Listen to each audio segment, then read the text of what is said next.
Fox News alert: a top Republican in Congress saying his committee will look into allegations that Ivanka Trump sent hundreds of messages about government business from her personal account.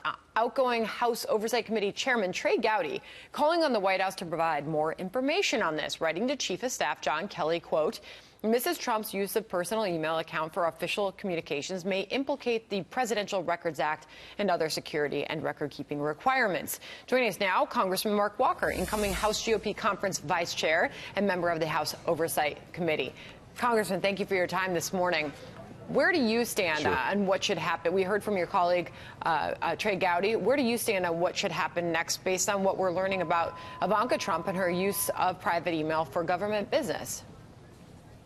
I certainly support Chairman Gowdy's position on this. Our job is to gather data and gather records, and you are subject to oversight anytime that you're using your personal email to conduct any form of government business. Now, I know my friends on the left are running around with their hair on fire right now, but so far as we know, there's no secret server in the bathroom.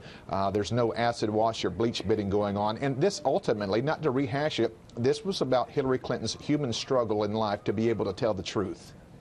So you're clearly marking the distinction between what has been reported about her use of an email and Hillary Clinton's use of a private email server, and which was thousands of emails, obviously, that we're referencing there versus the hundreds here. So, but you think it's reasonable to request more information? It's not only reasonable, Sandra, it's our job. It's part of the House oversight, the oversight government and reform. That's what we do.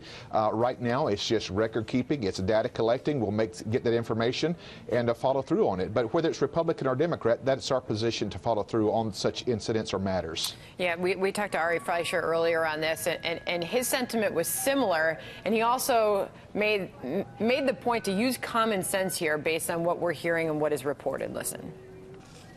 Use some common sense here. If this was thousands or tens of thousands, then I think you have a real pattern that lasted a long time if we're trying to get around the rules. This sure doesn't sound like that to me. So we will see where that goes, but where does this go next? The latest in the Democrat leadership fight. Nancy Pelosi wants that gavel again. What do you see happening next when it comes to Democrat leadership in the House? Well, I saw that where she picked up an endorsement from former President Obama just yesterday. We're not surprised that a lot of moderate Democrats do not want Nancy Pelosi as their speaker due to her hard left progressive policies. But I look forward to working with our conference chair, Liz Cheney, and continuing to get our message of strong defense, specifically in the areas of poverty. Think about this one data point. 10 to 12 million people under the Obama administration were driven into poverty. In the last year and a half, we've been able to rescue 4 million of those due to great economic policies. I know Liz Cheney is going to do a great job. I look forward to supporting her and making sure that people understand the good news that we're trying to accomplish as Republicans in D.C. Meanwhile, I want to ask you about what is next when it comes to Matthew Whitaker, the acting AG. Obviously, a lot of criticism there over the past and what he has said about the Robert Mueller probe. House Republicans, meanwhile, urging House Majority Leader Kevin McCarthy and other House Republicans calling on the president to name John Ratcliffe Attorney General. Where do you stand on that, and what more can you tell us? Listen, I have no closer friend in the House than John Ratcliffe, but it goes well beyond just a friendship.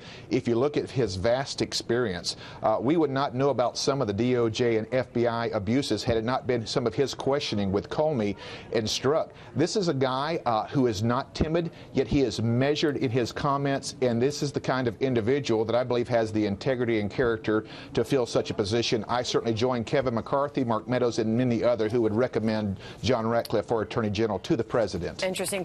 Congressman Mark Walker, thank you for your time this morning, sir. Have a good holiday. You too. Thanks.